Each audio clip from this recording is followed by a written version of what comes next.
Hello everyone, good morning. তোমরা সবাই কেমন আছো? আশা করছি সকলে খুব ভালো আছো। তো প্রত্যেক দিনের মতো সকালে পড়াতে বসে পড়েছিলাম। তো কালকে যে ঝড় হয়েছিল এখনও পর্যন্ত কারেন্ট আসেনি, আর আমার এই স্টুডেন্টটা পুরো ঘামিয়ে গেছিলো। তাই জন্য আমি ওই জামাটা খুলে দিয়েছিলাম, যে তো ছোট, ওই জন্য জামাটা খুলে দিয়েছিলাম। পুরো ঘামে ওর জামাটা ভিজে গেছিলো, আর এখনও পর্যন্ত কারেন্ট আসেনি। মানে কী অবস্থা, ফোনে একটু চার্জ নেই, আর সবাই সারা রাত ঘুমোতে পারেনি। তারপরে আমার আবারও প্রত্যেক দিনের মতো আরেকটা ব্যাচ পড়ানো ছিল। তো আমি গরমের মধ্যেই চলে গেছিলাম ওদের বাড়িতে, পড়াতে যাচ্ছিলাম, সাইকেল নিয়ে যাচ্ছিলাম। এত রোদ আর গরম, দেখো রাস্তার পাশ দিয়ে কত গাছপালা ভেঙে ভেঙে পড়েছে।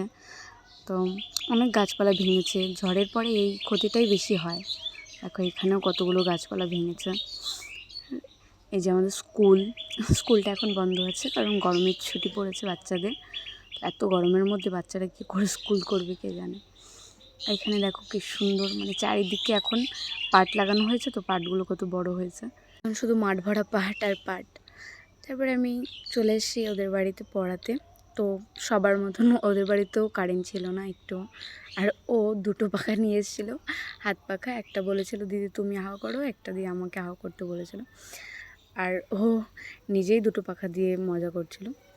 তারপরে দেখো এইদিকে ঘেমে চেমে একদম একাকার হয়ে গেছি, আমিও ঘামছি, ও ঘামছে। আর তার উপরে ওদের টিনের ঘর, তো আরও বেশি গরম।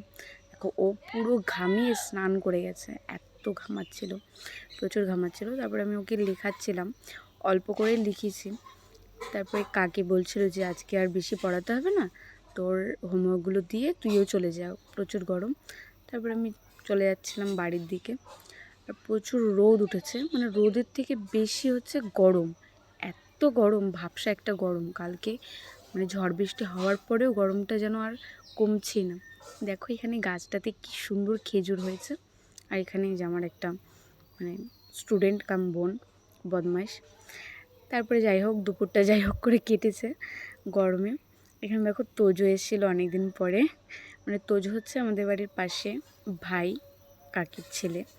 তো ওরা এখন এখানে থাকে না, ওরা অন্য জায়গায় থাকে। তো ওর বম্মা আমাদের বাড়িতে চার্জ দিয়েছিল, ওদের বাড়ি কারেন্ট ছিল না বলে। আর ও আমার হাতে চার্জারটা দেখে বলছে এটা আমার বম্মার, তারপর নিয়ে চলে গেছে। দেখো ওদের বাড়িতে কি সুন্দর গন্ধরাজ ফুল হয়েছিল। তো আমি তারপরে আরেকটা পড়ানো ছিল আমার, বিকেলের পড়াতে চলে এসেছিলাম। তারপরে আমার ফোনে একটুও চার্জ ছিল না, চার্জ পুরো শেষ হয়ে গেছিলো। তো পাশের বাড়ি একটা কাকিদের বাড়িতে কারেন্ট ছিল, তো আমি ওখানে চার্জ দিতে এসেছিলাম। আর দেখো এখানে বিড়ালের কাণ্ড। তো আজকের মতো এইটুকুই, বাই।